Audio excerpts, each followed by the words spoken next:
For someone who's never been to the Riviera Maya, can you give a bit of an overview of the different types of experiences someone could have there?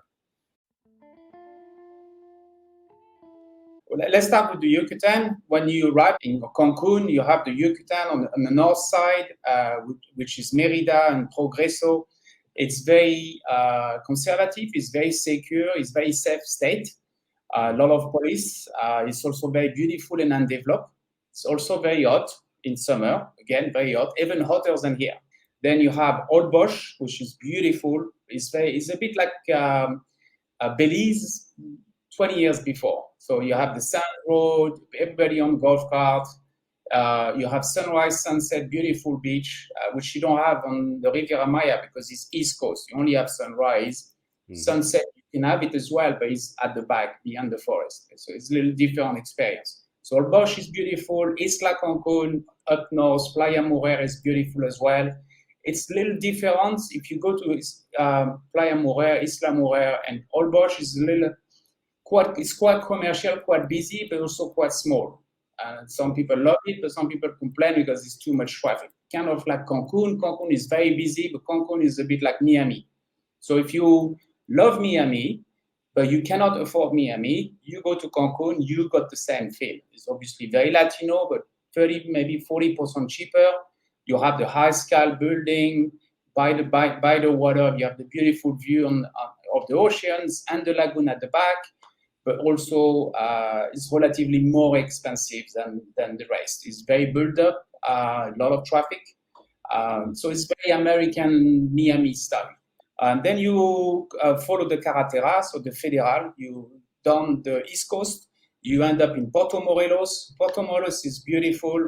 It's like a small village. You still have the same style as a small village.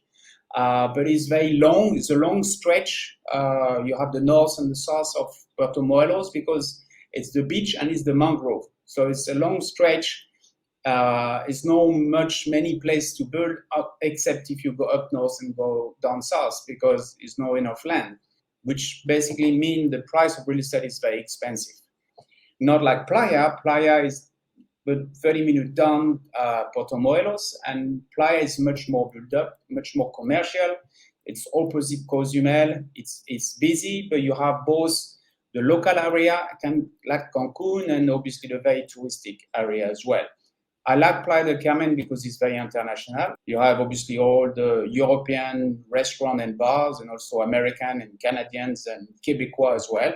So you have a mix of everything, and also for families, great, because one thing a lot of people forget is every time they go shopping, they need to go shopping.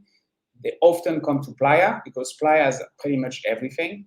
If you're in Tulum, you drive to Playa, and if you're in Puerto Morelos, you can drive to Playa or Cancun to get what you want. And so being in Playa for us as a family is great. It's cost effective and also is great for school, and you have both expensive and cheap food or restaurants, and it's international. You have Tulum, which is very busy, very touristic, very expensive, right on the beach.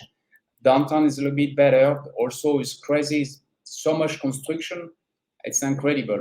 I've been driving to Tulum for five and a half years, almost every week. It's just incredible how fast the city changed.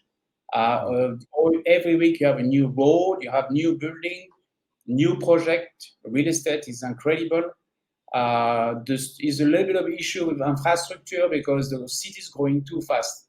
So the water pressure, internet, even the signal, the mobile phone signal, it's very hard to always be connected. With electricity, water, internet, everything else. Some areas are very well served and some areas have a lot of issues. And there's also a lot of generator because it's power cut as well. Obviously, a lot of people don't talk about this, but that's reality. It's busy, expanding too fast, and the infrastructure is struggling to catch up. It's reality. Then if you keep going down, you reach 3-4 hour drive from Cancun, then you arrive in Bacalar. Bacalar is beautiful. It's a lake. It's 7 blue color lagoon. It's fantastic. It's a lot of construction happened there. You have Mahawal, then you have Belize. But Bacalar and Mahawal is booming. It's really crazy the number of construction and projects happening there.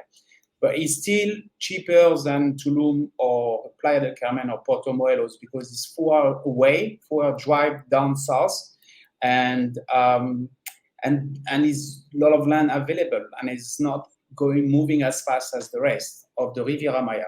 The Riviera Maya is very moving fast, is very touristic, especially since COVID, after COVID, during COVID and after COVID. A lot of people in the rental market say they haven't been so busy because obviously people came to not run for a week or two. Like before COVID, they were only coming for sometimes 3 days in Playa, 3 days in Tulum, 2 days in Bacalar, or 2 days in Holbox. So it was a very fast movement of tourists, and it was very competitive. Since COVID, people come for a month, 2 months, 6 months. So the rental market is a little saturated because it's, instead of the property to be free after a week or two, property is sometimes booked for 6 months.